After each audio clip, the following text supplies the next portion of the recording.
fashion is research. A lot The of research. research never stops. Yes. You know, you got to be up on trends. You got to know what the color of the year is. You got to know what the color of the month is. You got to know what's in style. You got to know what's coming in style. Welcome to the Designers, Plants, and Coffee podcast, where we discuss how to succeed as a designer while staying true to yourself, finding peace in the process, and making money doing what we love. Subscribe on YouTube and wherever you get your podcasts. Let's get into it. I have to show everybody, you know, I'm representing for the Black Barbies today. Yeah. See that. You know, Inclusivity. we can't jump on the Barbie phase without, what was her name? Christy? Black Barbie. First Black Barbie? That was with the the first, afro, with the with red the dress? afro. Yes, her name exactly. was Christy. I had that one. Shout out to Christy. Today, we are going to talk to the third member of our trio, Zahia, about Cover Me Chic and the Region Design Agency. So, how did you start and how did you break those two brainchilds into two brands? Okay, so I had multiple businesses. I've gone through different iterations of businesses, but these two are what I'm doing now and what I'm passionate about. So the first one, which is Cover Me Chic, is basically the brainchild of me growing up Muslim and having to wear modest clothes and not be able to find stuff in the store, and not just modest clothes, but clothes that fit my body. I was making clothes at one point, which was back in high school and college, and that was like a custom made thing. I'm not doing that anymore. Right. We understand. I think we have all quit the custom clothes business. It's a lot of patience, and people don't want to pay. I did make all of my sisters their wedding dresses, so that was my gift to them. So basically what Cover Me Chic is, women who have a modest aesthetic, and it shows them how to, not necessarily dress modestly, but, support them in dressing. So it's like a patterns, membership, and then for people who want to take it to the next level in the business, a course for that, and, go through different business models so that it's profitable and how to get it online. So it's 3 iterations of how I became. And that's Cover Me Chic. Okay. So if I wanted to become a member, what are my benefits of being a member of Cover Me Chic? So basically you get a pattern a month. We are in the beginning phases of it, so you can sign up for it now. And people who sign up before a certain date get a discounted price because we haven't launched yet.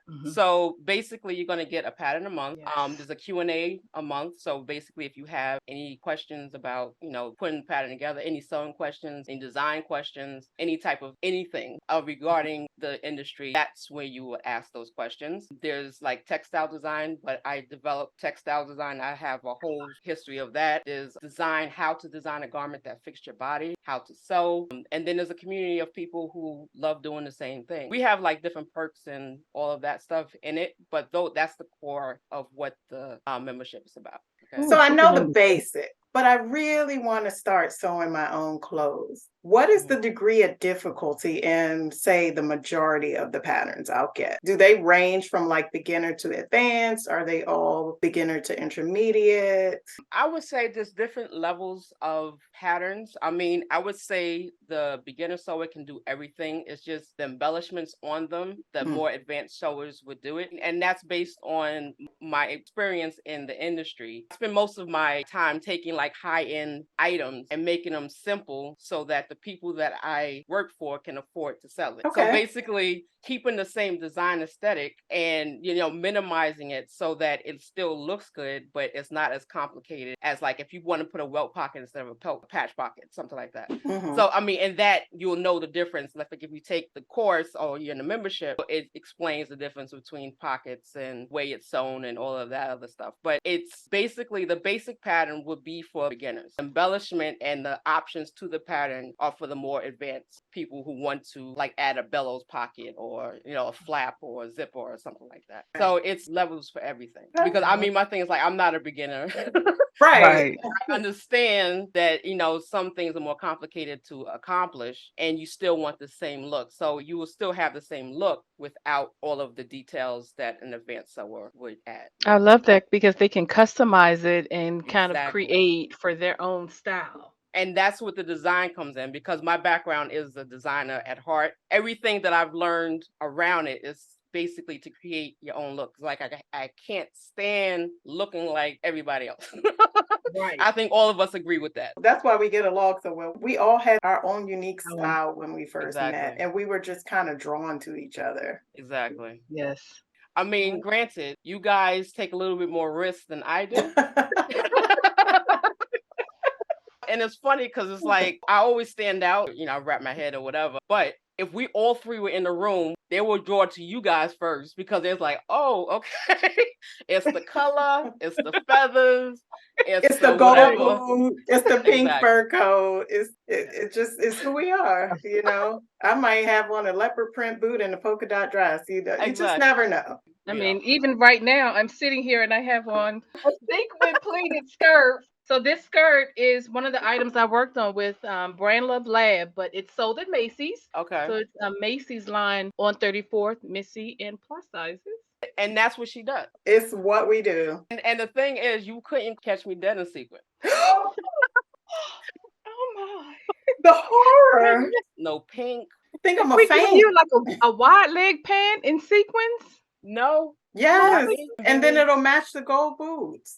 That's all you, man. All right. Next episode, I will bring the gold boots into the room with me because you have to experience them. Next time I wear the gold boots, I will take a picture so I can show you guys how crazy my outfits can get. And then Tish will bring the fur coat.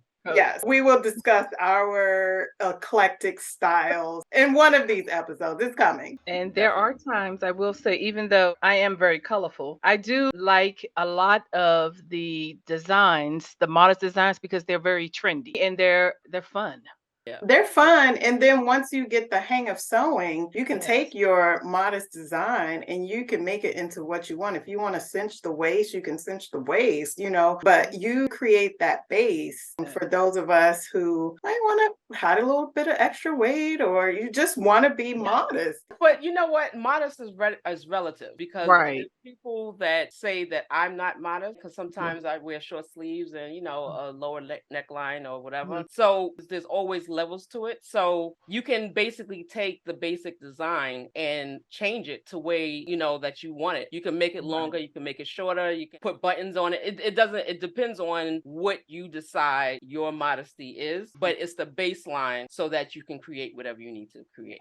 Tell us what Region Design Agency does. So Regional Design Agency is for more of a corporate clients, people who have established businesses. I cater towards men's and boys activewear because I've been doing that for the last, 15 years. Basically, I cater to more established brands. I do a lot of private label. So they would come to me and they need a collection done. I can do a collection. I do tech packs. I do textiles, graphics. And the business model is basically you pay a monthly fee and you get as many designs as you want, one at a time. So we have different offers, like you pay monthly, you can pay quarterly, or you can pay semi-annually. And we offer all types of support to support your active business. So, I mean, I've done other things, but I specialize in men's and boys active. Why men's and boys? What drew you to that men's and boys genre? I always was doing women's wear because I liked dressing myself. I was doing sewing, but it started in college because I did like a menswear collection in college and I actually won for that. Yep, I remember the collection. And that's where it started because my first job in the industry was actually doing boys. And then it just went to boys to men's and then, gradually. And I've gotten really good at it. And I think I have a good aesthetic for it because I'm not girly. Hence the sequins and the pink. You're saying we're girly. Yeah. With 6 Barbies on my shirt today. I'm saying, even when my daughters were born, I did not buy them anything pink. Just on GP because it's just like, no, we're not. I agree with that. I don't think that girls necessarily have to wear pink. But I would put them in color. I did. Color, lavender, Oh, for heaven's sake. I can't argue with that. Lavender is one of my favorite colors. So, yeah. I mean, granted, now they teenagers, they wear black. But, I mean, that's not me. I wonder why. They have their own minds. They wear other things, stuff in black. I mean, I do wear color occasionally. White is not a color. Blue is, and it has some in I see no blue. Okay, see, you have to get closer to the. See, you see that? It's blue. Not one speck. We are challenging you to wear something other than black or white. or camouflage. See, now you're just going crazy right now. It's for one episode. Okay, I see what I got. She's gonna pull out denim watch. Getting back to the design agency. So, are people able to come to the website and ask you for consultations to schedule? Do like a 15 to 20-minute consult to make sure that I'm a right fit for your company. Some people have a different way of working and Yeah. different expectations, and it's just to make sure that we agree on how to move forward. It's a free consult, about 20 minutes. You can book it online. And from there you can book monthly, quarterly, or semi-annually. Also have examples of your work so people can actually see. Yeah, on regiondesignAgency.com, there's examples of stuff that I've done. I do sketch. I do, colorways and trend and all of that stuff. And also on Cover Me Chic, you can see some of the stuff that I've done. I have like a lookbook. It's not necessarily the patterns, but it's just some of my previous work. And when the patterns come out, and I'm still getting everything together, and it will be live soon. So just sign up and you'll be notified when everything is live. What advice would you give to somebody who wants to just A, be a designer in general, or B, do more of the technical and brand building side of fashion? Everybody is a designer, but I mean, it's because, everybody wears clothes. But Right. I think the difference is when you make this a profession, you have to very mindful of who you're serving. So say, for instance, just for, Region Design Agency, I specifically said men's and boys active. And in that, there's high level, there's luxury, then there's, mid-level, then there's, discount. So who are you designing for? And make sure you design within those parameters. So you can't put like 5 pockets on a short that's going to be sold at Walmart. You know what I'm You saying? can. Or You can, but your materials are going to cheap be very fabric. different, right? You're going to have to source the fabric Yeah, and right. make sure that it fits into the price point so that you can actually make a profit. So I think you have to understand garment construction. You have to understand proportions. You have to understand pattern making. You have to understand color theory, because you just can't put all colors together. You have to understand, balance. Color wheel. Color wheel. And actually, designers do a lot of research in what the customer needs and what they're interested in, and cater to the customer. Whatever customer you're designing for, you have to design for them so that they'll buy your clothes. And that's what differentiates a designer who just buys clothes and a designer who designs for someone. And how you do that is a lot of research. Yeah. And it's very different from designing for yourself. I make a whole bunch of things I would never wear because it's just not my aesthetic, but I know who my audience is. Exactly. And I know what my audience is going to love. Yes. And so when I'm designing things for me, I know what I like and I know what mine is going to look like. Right. But when I'm designing for them, I have in mind what they want to look like. And that goes from fabric to textiles to trims, to sizing, what Tish does, the specs, and all of that. Because I will say, although they make things in every size, everybody can't wear everything. Exactly. And I applaud people who wear things that they should not be in, but I also want to help them. We can, because I think that we could take the style that they want, but we could get them something that fits their body in that same style. It's not going to be the same on you as it is on a size 2. Let's be realistic.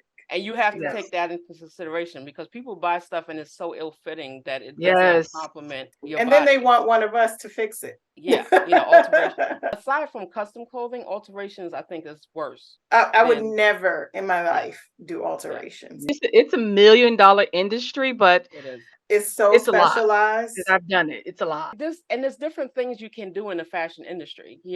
I'm a designer. Tish is a tech designer. Naima does everything. But my thing is, like, there's so many different avenues that you can go in the fashion industry. You don't have to be a designer. You have to be tech. At one point, I really thought that I was going to be a costume designer. That had been the dream in my head. But my first time working backstage, I was like, nope, this ain't it. And, I kind of gravitated, and I found out that I really like the process of taking these textiles and bringing them to life. Somebody asked me one time, how do you know what to make? I was like, the fabric tells me. It tells me what it wants to be. The fashion is bigger than buying and making clothes. It's a gazillion dollar industry, and there's a niche and there's a spot for everybody. And it's like, and everybody doesn't have to be a designer, but if you want to, you just really have to know who your customer is and you design for your customer. In my product development courses, I actually teach how to. I give them, let's say, a problem. Let's say I think one of the problems was for plus sizes. Yeah. Said, okay, so now you all have to design a line for plus sizes. However, I need for you to decide who your customer is. So everybody had to pick different customers, and then they had to prove to me that the customer who they claimed was correct. So, for an example, they said their customer was 28 years old. She had finished college and they were developing a luxury line. I was like, okay, she's 28. She has a degree. Where does she live? Oh, she lives here in DC. Oh, okay. So who she live with? Is she married? Does she have kids? What exactly does she do for a living? How much does she make? She make $56,000. Oh my God. And you designing a luxury brand. And you're designing a luxury brand. So you're saying this is your customer. Exactly. How much The you rent. paying to just Mortgage. live? No, Exactly. I'm going to tell you, mortgages are cheaper than renting in DC. Yes, yes, it is. Trust me, I've done research. DC prices are like New York prices. You can rent a box for $3,500 a month, and you're going to have 3 roommates in that box if you're 28 years old and making $56,000. Exactly. I was like, okay, 56. So she's really making like maybe what, 30? Probably making 48. So Ballpark it. 42. So In the 40s. Yeah. like, Oh no, she's don't, we're not doing math right now, so no judgment. All right. No judgment. Yeah, this no is a judgment. judgment-free podcast. No judgment. But is she married? Yeah, she married. Okay, she married. Does her husband work? What does he do? Do they have kids? Right. Yeah, they marry and they have kids. Oh, so they have kids. How old is the kid? Oh, a toddler? Perfect. Daycare. We're going to let the audience answer the question. Things can you point out that is wrong with this picture? Please, it's almost like the Where's Waldo. And will this person be successful in their business if they continue on this road? Okay, sorry to cut you, Tish. Yeah. Go ahead. Yeah. So of course, designer, and it's like, okay, so then who's your competitor? Because this is a plus size. I'm like, first of all, plus size and designer, please tell me who's your competitor. So like, oh, Christian Siriano. Oh, perfect. So how much are those dresses? What do they start at? And that's after you make them out of these luxury fabrics. Right. So, when I began to just explain to them, first of all, the only way you could have possibly worked this out, if she was 28, she was not married. She lived at home with her parents. And she waited tables in the evening after her full-time job. Yes. She has a toddler. She has a toddler, which means you do not want silk. Any luxury item that's not washable. Even getting into the luxury textiles, she has to pay for daycare in a major urban city. They didn't even say the suburbs. They said she lives in DC. I live in DC. Let me tell you something. When I began to tell them, okay, she's married, so does the husband work? Yeah. How is this feasible? And then when they actually looked at, oh, okay, well, yeah, maybe you need to go back and reconsider who your customer is. Who is this woman? I mean, it's good to create that fantasy. It's just not realistic. Right. Like this person is not going to shop in your stores. You also need to take into consideration what part of the country is this customer in, because your colors and your colorways should change based on where this customer lives. And you have to say where your stuff is being sold, because if it's in urban areas, or not just urban, but major cities, the population there take more risk with their clothing than someone in the middle of the country. With the social media and all that stuff, it's gotten better on average. People in major cities like, New York, Tokyo, LA, Hong Kong, those places are more fashion forward than the places in like middle of the United States. You're not going to go to like a steel town and sell a silk shirt. And that's one of the things I take into consideration, especially with Region Design Agency. It's like, who are your customers? Who do you sell to? Because then I can say, okay, I can gauge, okay, so basically this is the type of fabric you have to use that has to stay below this price point. These are how much trims I can use because it has to stay below this price point, and basically what are your margins? I mean, how much do you want to sell it for and how much are you making? Because otherwise you can't design into something and have production production made and still turn a profit. I have to take all of that into consideration before even putting pen to paper. I'm not sure which one of you said it, but one of you made a really good point. Fashion is research. Yes. The research never stops. Yes. You know, you got to be up on trends. You got to know what the color of the year is. You got to know what the color of the month is. You got to know what's in style. You got to know what's coming in style. Yes. You have to know what season we're in. It's not even the current trends, it's the trends for next year. Yep. We always work at least a year ahead, if not two. Mhm. You have to be aware of what's going on and try to predict or work towards what's going to come based on what's happening now. I mean, Right. of course, they have trend services and stuff like that that Right. helps you along this. But they No, cost money. Even in DC right now, it's 100 degrees. It is 100 degrees in September, right? Yeah. I tell people all the time, DC has 2 seasons. We have winter and we have summer. Yeah. You are not going to sell coats in September for back to school in DC because we're still trying to figure out why is it so hot. I got in my car yesterday after work and my car said 117 degrees. Actually, when you were talking about knowing your price point, I specifically remember sitting in what we would call like a line presentation or preview to review all of the styles within a specific line, but we're also going over to look at what designs are too expensive. How can we make this cheaper? Yes. And then the designers are holding on to their babies because they made this design. They love it. And here I am, the tech person. Yeah, it's great, but we're going to have to remove that zipper from the pocket because it's $2.